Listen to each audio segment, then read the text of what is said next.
Hello बच्चों, कैसे हैं आप बच्चों।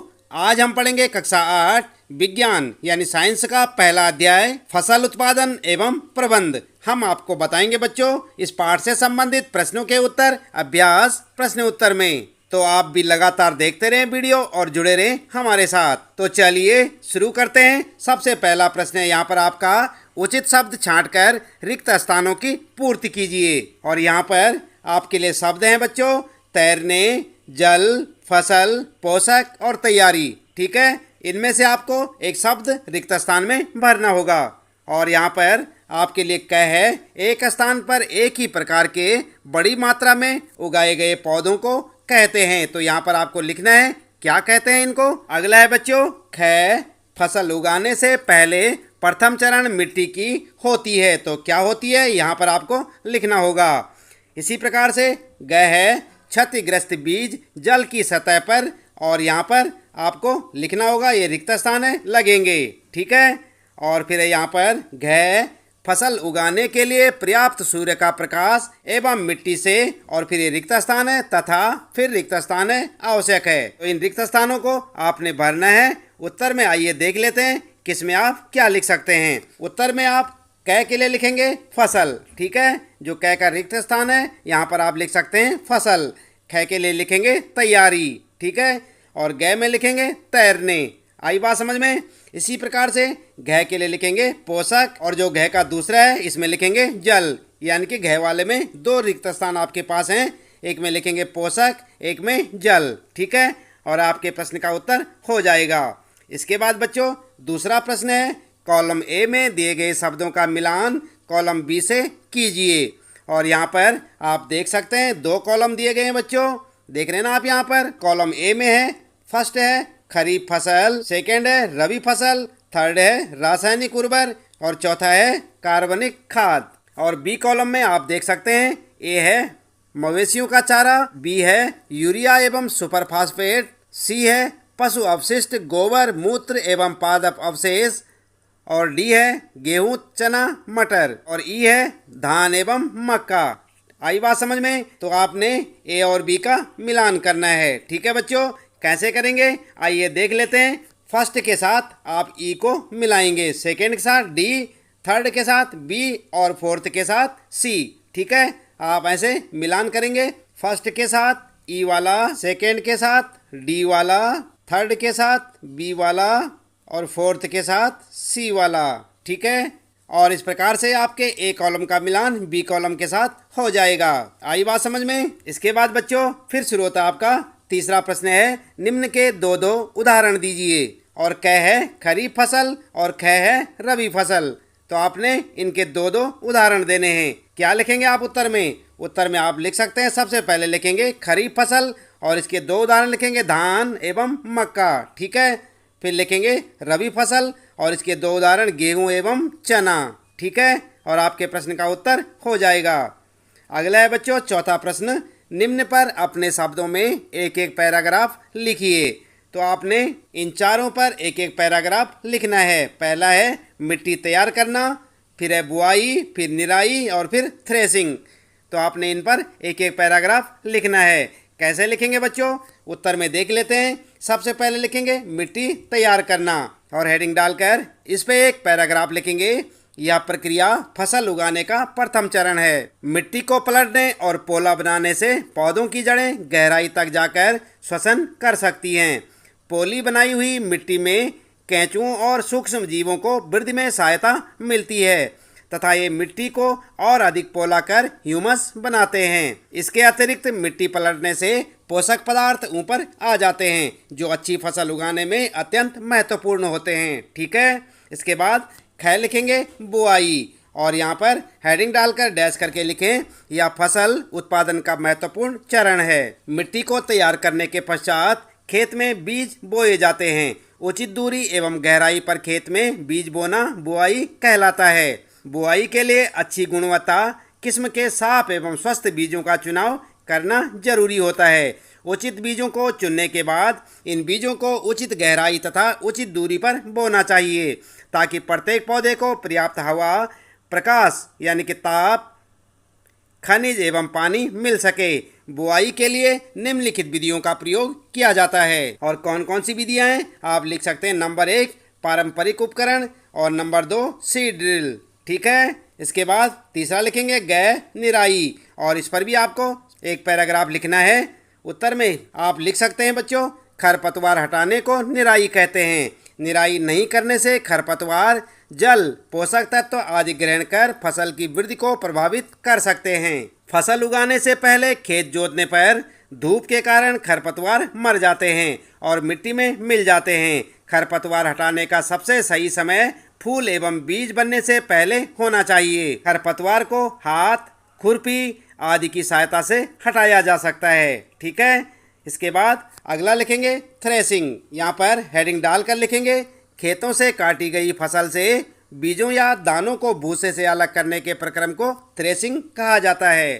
थ्रेसिंग करने के भी कई तरीके होते हैं, जैसे छोटे खेत वाले किसान अनाज के दानों को फटक कर या आप कह सकते हैं विनोइंग द्वारा अलग करते हैं और बड़े खेत वाले किसान कंबाइन मशीन का प्रयोग करते हैं। ठीक है। इस प्रकार से आप लिख सकते हैं अपने चौथे प्रश्न का उत्तर। सब पर आपको एक एक पैराग्राफ लिखना होगा।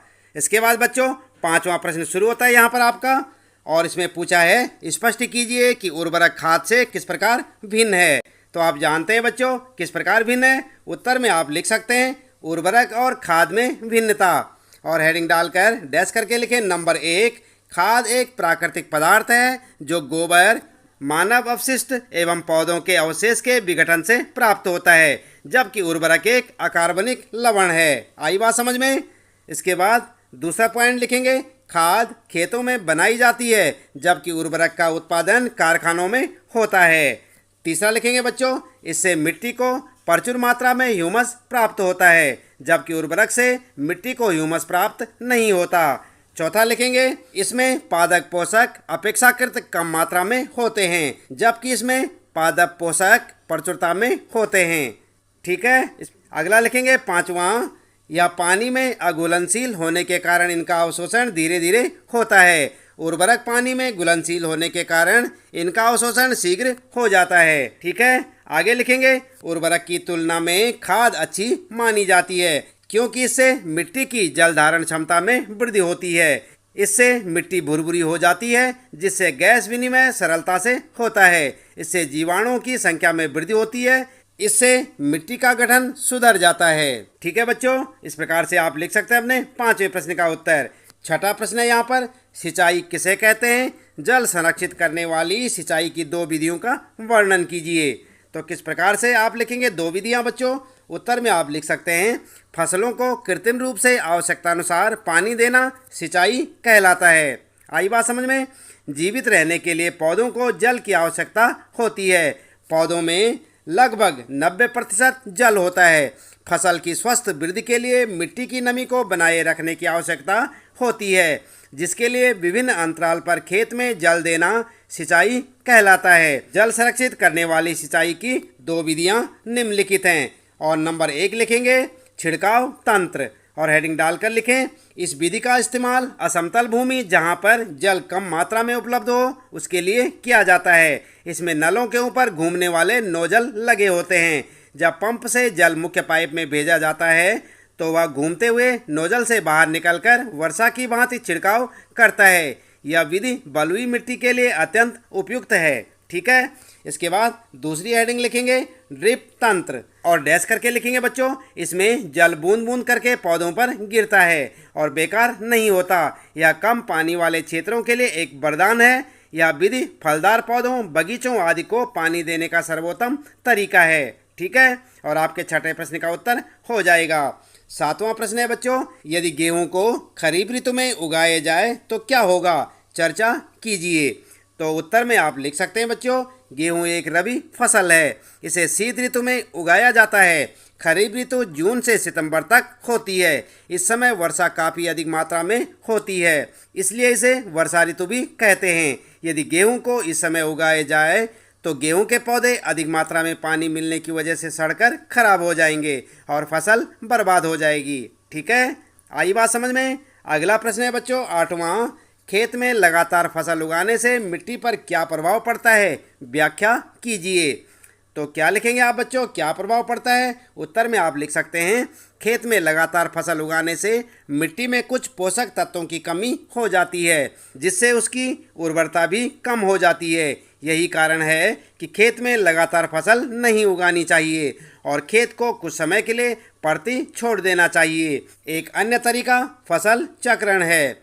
इसमें किसान एक फसल के बाद दूसरी किस्म की फसल उगाते हैं, जिससे मिट्टी में नाइट्रोजन का पुनः पूरण होता रहता है। ठीक है, अगला प्रश्न है 9वां, खरपतवार क्या है, हम उनका नियंत्रण कैसे कर सकते हैं? तो जानते हैं आप बच्चों खरपतवार क्या होते हैं और उनका नियंत्रण कैसे करेंगे? उत्तर में आप लिख सकते हैं, खेत में फसल के साथ कई अवांछित यानी कि बेकार पौधे उगाते हैं। इन पौधों को खरपतवार कहते हैं। इनको निराई के द्वारा हटाना बहुत ज़रूरी होता है, क्योंकि ये फसल की वृद्धि पर प्रभाव डालते हैं और पशु एवं मनुष्यों के लिए विषैले हो सकते हैं। इनको नियंत्रण करने के कई तरीके हैं और फिर तरीके लिखेंगे। नंबर 1, फसल उगाने से पहले खेत जोतकर इससे खरपतवार पौधे सूखकर मर जाते हैं। दूसरा लिखेंगे, फूल एवं बीज बनने से पहले हाथ से खुरपी आदि की सहायता से पौधों को उखाड़कर। ठीक है, और नंबर 3 लिखेंगे, खरपतवार नाशी रसायनों का उपयोग करके इससे खरपतवार पौधे मर जाते हैं। आई बात समझ में? और आपके 9वें प्रश्न का उत्तर हो जाएगा। 10वां प्रश्न है बच्चों, निम्न बॉक्स को सही क्रम में इस प्रकार लगाइए कि गन्ने की फसल उगाने का रेखा चित्र तैयार हो जाए। और आप देख सकते हैं इस प्रकार से आपको ये बॉक्स यहाँ पर देखने को मिल रहे हैं। आपको इन्हें सही क्रम में लगाना है। तो कैसे लगाएंगे बच्चों? उत्तर में देख लेते हैं। सबसे पहले आप जो कॉलम बनाएंगे इसमें लिखेंगे मिट्टी तैयार करना। उसके बाद दूसरा कॉलम बनाएंगे खेत की जुताई करना। फिर अगला कॉलम बनाएंगे बुआई करना, फिर खाद देना, फिर सिंचाई करना, फिर कटाई और फसल को चीनी मिल में भेजना। ठीक है, तो इस क्रम में आप इसको लगाएंगे, आपका उत्तर हो जाएगा। सबसे पहले नंबर 1 पर मिट्टी तैयार करना, नंबर 2 खेत की जुताई, नंबर 3 बुआई, नंबर 4 खाद देना, नंबर 5 सिंचाई, नंबर 6 कटाई और नंबर 7 फसल को चीनी मिल में भेजना। आई बात समझ में? इस प्रकार से आपका उत्तर हो जाएगा। 11वां प्रश्न है बच्चों, आपके लिए यहाँ पर नीचे दिए गए संकेतों की सहायता से पहेली को पूरा कीजिए। और यहाँ पर आपको एक पहेली देखने को मिलेगी, जैसे आप देख रहे हैं यहाँ पर, ये आपको रिक्त स्थान है, यहाँ पर इनमें आपको लिखना है। तो किस प्रकार से यहाँ पर लिखना है आइए देख लेते हैं। सबसे पहले आप ध्यान दें, ऊपर से नीचे की ओर 1 नंबर पर आप लिखेंगे सिंचाई का एक पारंपरिक तरीका। 2 नंबर पर लिखेंगे बड़े पैमाने पर पालतू पशुओं की उचित देखभाल करना। नंबर 3 पर लिखेंगे फसल जिन्हें वर्षा ऋतु में बोया जाता है। जबकि नंबर 6 पर आपको लिखना होगा फसल पक जाने के बाद काटना। ठीक है, और बाएं से दाईं ओर को क्या लिखेंगे आप? यहाँ पर लिखेंगे नंबर 1 की जगह पे शीत ऋतु में उगाई जाने वाली फसलें। 4 वाले जगह पर लिखेंगे एक ही किस्म के पौधे जो बड़े पैमाने पर उगाए जाते हैं। और 5 वाले जगह पर लिखेंगे रासायनिक पदार्थ जो पौधों को पोषक प्रदान करते हैं। और जहाँ पर 7 है यहाँ पर आप लिखेंगे खरपतवार हटाने की प्रक्रिया का नाम। ठीक है, इस प्रकार से आप देख सकते हैं आपकी पाठ्य पुस्तक में आपको एक वर्ग पहेली मिलेगी। आप देख रहे हैं यहाँ पर यह है पूरी वर्ग पहेली। तो किस प्रकार से आप इसका उत्तर देंगे बच्चों? यहाँ पर उत्तर आप देख सकते हैं। 1 नंबर पर आप इधर को लिखेंगे रहट और इधर को रवि, रवि की फसल। ठीक है, और पारंपरिक यंत्र क्या है? रहट। इसके बाद आप देख सकते हैं 2 नंबर पर यहाँ पर लिखेंगे पशुपालन। ठीक है, इसी प्रकार से 3 नंबर पर लिखेंगे खरीफ। ठीक है, आप देख सकते हैं यह है पूरी वर्ग पहेली। इस प्रकार से आप इसे भर सकते हैं। देख रहे हैं ना आप यहाँ पर, इस प्रकार से आप लिखें और आपके प्रश्न का उत्तर हो जाएगा। दिख रहा है ना आपको? रवि, रहट, खरीफ, पशुपालन, फसल, उर्वरक और यहाँ है कटाई और फिर इधर है निराई। ठीक है, तो इस प्रकार से आप इस वर्ग पहेली को भर सकते हैं और आपके प्रश्न का उत्तर हो जाएगा। तो बच्चों, इस प्रश्न के उत्तर के साथ ही इस पाठ से संबंधित प्रश्नों के उत्तर यहाँ पर समाप्त होते हैं। उम्मीद है कि आपको अच्छे से समझ आए होंगे। आप चाहें तो इन्हें अपनी नोटबुक में नोट कर सकते हैं ताकि आपको परीक्षा के समय किसी परेशानी का सामना न करना पड़े। और हर रोज इसी प्रकार कक्षा 8 विज्ञान यानी साइंस के सभी पाठों के प्रश्न उत्तर जानने के लिए आप लगातार देखते रहें वीडियो, जुड़े रहें हमारे साथ। और यदि आप चैनल में पहली बार आए हैं तो चैनल को सब्सक्राइब अवश्य कर दें, बेल आइकन भी दबा दें बच्चों, ताकि आपको आने वाली प्रत्येक पाठ की वीडियो की नोटिफिकेशन मिलती रहे। मिलते हैं अगली वीडियो में नए पाठ के कुछ नए प्रश्न उत्तरों के साथ।